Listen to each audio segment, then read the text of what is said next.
El filósofo cristiano San Agustín se preguntó: ¿qué es, pues, el tiempo? Si nadie me lo pregunta, lo sé. Pero si quiero explicárselo al que me lo pregunta, no lo sé.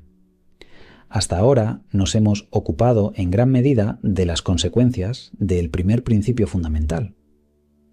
Pero como ya dijimos, no todo se trata de posibilidades, sino también de cómo se transforman a lo largo del tiempo. Y será mediante los cambios que llegaremos a distinguir entre lo real y lo ficticio. Es probablemente, a la luz del concepto de propiedad, que podemos contemplar el cambio más intuitivamente, pues nadie ha dicho que las cualidades permanezcan estáticas en la eternidad. Las cosas alteran sus cualidades, o equivalentemente sus estados, y sobrellevamos estos cambios para bien o para mal.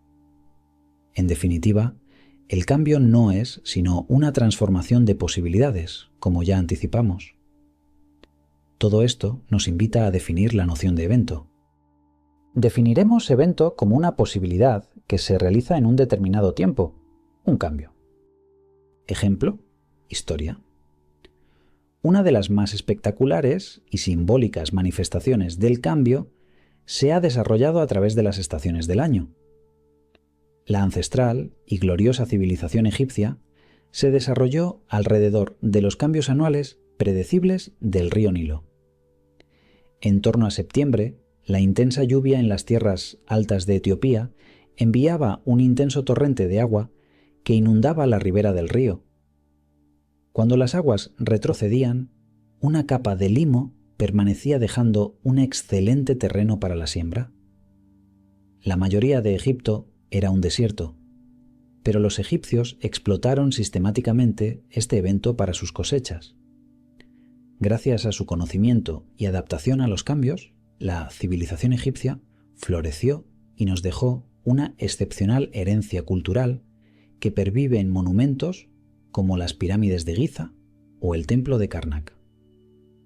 El nivel del agua del río Nilo es un ejemplo sencillo de propiedad representante que varía, alto en torno al mes de septiembre y bajo al comienzo del mes de junio. El cambio no es absoluto, siempre es relativo, pero ¿relativo a qué? Para que algo cambie, a su vez, debe haber otra cosa que no lo haga. El cambio es en realidad una modificación respecto a algo que consideramos invariable o constante en el tiempo. Así que para apreciar el cambio necesitamos comparar al menos dos cosas: lo que cambia y lo que no. Vaya, de nuevo aparece una dualidad. Ahora la pregunta es: ¿cómo opera esa comparación?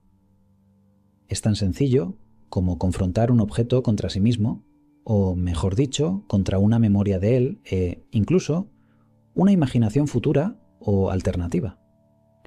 El pasado es inamovible, así que percibimos el cambio cuando las propiedades de un objeto han sido alteradas respecto a la memoria de su pasado. ¿Podría conceptualizar el cambio sin memoria? Difícil, ¿verdad? Entra en escena un nuevo y misterioso actor: la memoria. Debemos extender nuestra previamente definida aptitud de diferenciación para incluirla. Así pues, llamaremos aptitud de diferenciación temporal a nuestro innato talento para discriminar posibilidades cambiantes. En este marco, el tiempo emerge como un hijo del cambio y de nuestra memoria. Tenga presente que el presente constituye el acto genuino. Pasado y futuro son proyecciones mentales de nuestra memoria y nuestra imaginación. El pasado ya no es y el futuro no es todavía, diría San Agustín. Por ello, tiene sentido convertir al cambio en el protagonista y dejar al tiempo como actor secundario. La consciencia funciona como una actualización constante de posibilidades en un lienzo en blanco llamado presente. No es de extrañar que Albert Einstein, padre de la teoría de la relatividad especial, que subordina el tiempo a la velocidad constante de la luz, escribiera en una carta, poco antes de su fallecimiento en 1955: la distinción entre pasado, presente y futuro es una mera ilusión, aunque persistente. Dicho esto, el tiempo es una pieza cognitiva clave que organiza nuestro entendimiento y nos permite actuar de manera mucho más inteligente, como veremos. Todas las disquisiciones anteriores acerca de relaciones y propiedades se extienden ahora para incluir relaciones temporales. Tan solo hace falta incluir el tiempo como una nueva variable independiente cuando construimos la tabla de selecciones. Los estados de este objeto llamado tiempo son momentos específicos dados por un calendario, un reloj, un metrónomo o lo que fuera. Con este truco, la descripción del cambio se convierte en una relación más. Por ejemplo, la tabla de selecciones que describe las crecidas del río Nilo podría ser la siguiente. La tabla de selecciones se convierte en una manera de expresar el cambio, así como de hacer evidente nuestra aptitud de diferenciación temporal. No obstante, hay múltiples maneras sutiles de expresar el cambio. Veamos algunas. Ejemplo: música. La notación de la figura 2 es empleada para escribir música de todo tipo. Esta representación es, de hecho, una inteligente forma pictórica de codificar relaciones temporales. ¿Cómo funciona? Primeramente, el tempo andante indica la duración de una cierta nota de referencia, como una negra o una corchea. Para el andante suele ser entre 76 y 108 golpes de metrónomo por minuto.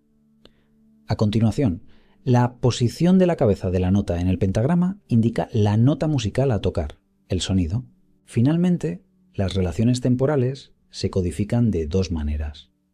Por un lado tenemos acordes, que son notas alineadas verticalmente y que deben ser ejecutadas al mismo tiempo. Por otro, tenemos las plicas, corchetes o puntillos de la nota, indicando sucesivas divisiones del tiempo original para dar lugar a corcheas, semicorcheas, fusas. Sus duraciones relativas encadenan relaciones temporales, que se vuelven evidentes al tocar los sonidos de modo secuencial. Ambos aspectos configuran las dimensiones horizontal y vertical de la música y son los mimbres con los que se teje la armonía y la melodía de una obra musical. Ejemplo: lingüística. Si ha entendido el ejemplo anterior, no le resultará difícil ver la analogía con el lenguaje escrito. Este mismo libro que está leyendo expresa pensamientos, igual que una partitura simboliza música. Si la música se organiza en bloques de notas y secuencias, aquí manejamos bloques de letras y secuencias de ellas.